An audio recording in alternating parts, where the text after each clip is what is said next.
There we go, guys. Tom Ford jeans in for a waist reduction. Oh my god, look at these. People will be freaking out seeing this. Well, this is how you do it properly. Strip them down all the way to the bottom. Take it all in, take all the waistbanding off, belt loops off, everything's off. And do it really nice and gradual, and then put all the stitching back. Really key, use the nice thick cotton for the original type finish.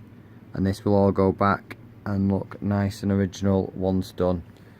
So I also work on selvage denim, but obviously I do work on high-end jeans like Tom Ford, Balmain, Yves Saint Laurent, those type of brands.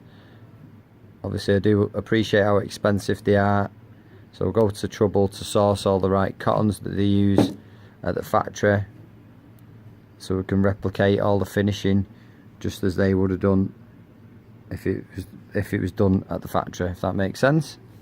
If you've got any questions, it's Michael at thedenimdoctor.co.uk on the email. Main website is www.thedenimdoctor.co.uk. I really appreciate you having a watch of the video. If you've got any comments, any questions, drop them in the box below. Alternatively, you can find me on Instagram as well. See some before and after pictures of my work, which is under the tag The Denim Doctor 69. Cheers guys, thanks for watching. As always, appreciate all the support on the channel. Thank you.